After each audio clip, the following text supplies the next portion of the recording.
very great talking to you. Sorry for my voice. Well, me too. We sound pretty similar. I'm kind of... I love Killjoys, and I have to say I'm just at season 3. Okay. Season 4 is coming out on Blu-ray, and I think the next week. Yep. And I'm really excited after that, watching the 5th and final season. Yeah, I think in North America anyways, it starts airing July 19th, mid-July, so it's coming. So how important was it for you being on that show? Because I think it has made has made so many fans. Yeah, it's one of those things when you start doing something, you know, I think all of us were really passionate about it, but you don't know how people are going to respond to it. And, you know, to get 5 seasons and sort of get to really play these characters and live in this really amazing world that our writers have created has been great.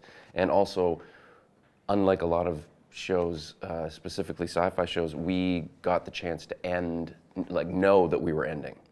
So, you know, they could write proper endings for the characters and wrap up the story in a way that was, you know, really how the creative team wanted to. So, yeah, it's been a really, really great experience. I've made some amazing friends doing the show, got to travel to conventions and stuff like that and meet people and meet fans and people that are really interested in the show. And yeah, I feel very blessed. And now you're here at Europe's biggest science fiction convention, FedCon in Germany. Yeah. So how amazing is that? Entering the stage, I think you made this video yesterday evening. No, I didn't, but I think so. I think who was making it? Maybe it was Corin. But yeah, I mean, to walk out on a stage, and there's just, you know, I don't know what the capacity is, but it's very, very big, and it's really cool to be here. And I was at a convention in London last year, and everybody was saying, "Oh, this one's fun, but FedCon is the one to be at." And now here I am, and I'm like, yeah, they were right. Everybody was right. This is the one. Were you there? Yeah. Yeah. That's when I saw you. Yeah. Totally. When I'm looking at you now, I'm like, I know you. I recognize you. Well, it's good to see you again then. Yeah, and it's really great to be here.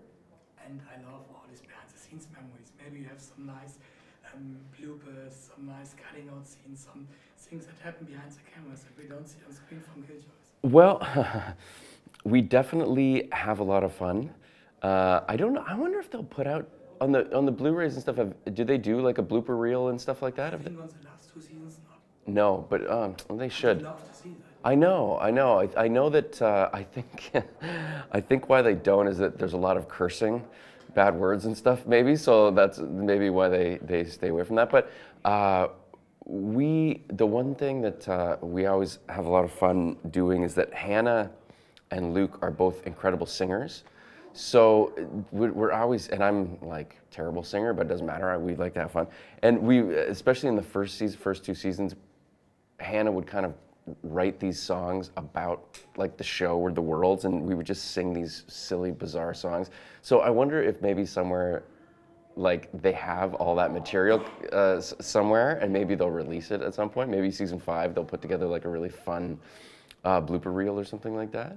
But yeah, we always joke, always laughing. Like it was really just a joy to work on that set. But have you maybe a specific thing, like some things broke down that shouldn't broke down because with all this props and stuff? Oh yeah, well, yes, I'll tell you, the spaceship, Lucy, was like what we drove her with was basically a flashlight. So, and it would always like pull out of the, you know, this thing. So it's like, it was just one of those things where it looked amazing on camera, but sometimes you'd be in here and you're like, what are we doing? Like, I'm flying this spaceship with a flashlight. You know, it's just like these silly things, but it looks really cool and like all this stuff. So, let's see, I'm trying to think what else. Funny stuff.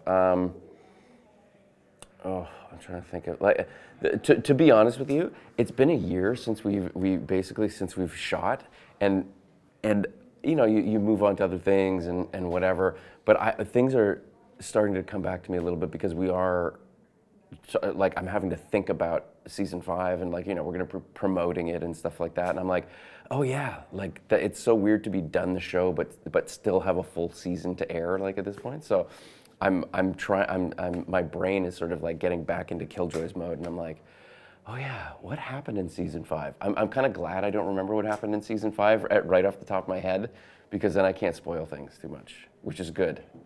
Maybe not for some people, they want to know, but yeah.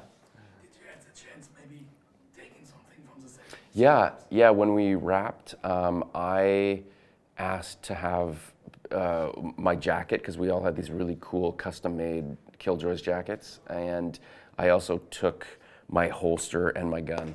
So, you know, for Halloween or something next year, I can dress up as John. I made a joke that, like, you know, 10 or 15 years down the road, I've got little girls, and I'll like put it on, and it probably won't fit me anymore, and I'll be like, "Oh, Daddy used to be a space cowboy," and they're like, "No, you weren't," and I'm like, I was a space cowboy on TV.